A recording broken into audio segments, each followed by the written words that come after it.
L'affaire du complot tramé en Algérie par Saïd Bouteflika et les généraux Toufik et Tartag contre l'autorité de l'État connaît un nouveau rebondissement.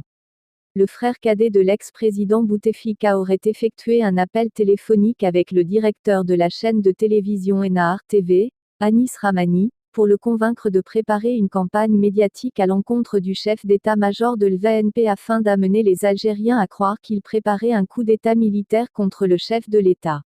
Saïd Bouteflika, jeune frère de l'ancien président algérien Abdelaziz Bouteflika, aurait tenté de faire croire aux Algériens que le chef d'état-major de l'armée algérienne, Ahmed Gaïd Salah, s'apprêtait à destituer son frère et prendre le pouvoir par la force, à en croire le site Maghreb Intelligence qui, dans un article publié ce mardi 28 mai, rapporte qu'un appel téléphonique a été effectué entre Saïd Bouteflika et le patron d'Enahar TV 2 jours avant la décision finale de Gaïd Salah, chef d'état-major de l'armée algérienne, de décréter la destitution officielle d'Abdelaziz Bouteflika contre lequel des millions d'Algériens manifestaient chaque vendredi depuis le 22 février dernier.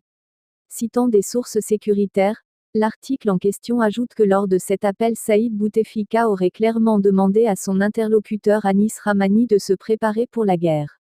L'injonction est claire, nette et précise. Saïd Bouteflika voulait lancer une offensive politique et médiatique à l'encontre de l'état-major de l'armée algérienne qui avait décidé de libérer l'Algérie des Bouteflika.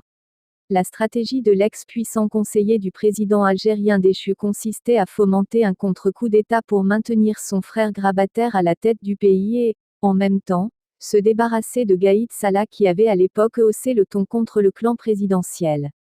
La chaîne d'information Enahar TV, régulièrement en tête des audiences et dont le directeur est un fervent supporter des Bouteflika, se trouvait donc dans un coffret à outils idoine pour cette manœuvre. Le plan de Saïd Bouteflika consistait à employer Enahar TV et son allié Anis Rahmani pour dissuader les Algériens de suivre l'appel de Gaïd Salah et les convaincre qu'il s'agit d'un coup d'État, poursuit le même site. Un plan qui a rapidement viré au fiasco puisque les proches de Gaïd Salah ont été avertis à temps de ce complot et Anis Rahmani fut convoqué officiellement par la Direction centrale de la sécurité de l'armée, DCSA, pour qu'il soit entendu sur cet enregistrement, lit-on dans le même article. Un peu plus d'un mois après, Saïd Bouteflika a été placé avec les généraux Bachir Atman et Mohamed Mediane dit Toufik, deux anciens chefs des services de renseignement, sous mandat de dépôt par le tribunal militaire de Blida pour atteinte à l'autorité de l'armée et complot contre l'autorité de l'État. Ils seront jugés devant cette juridiction, en vertu de l'article 25 du Code de justice militaire.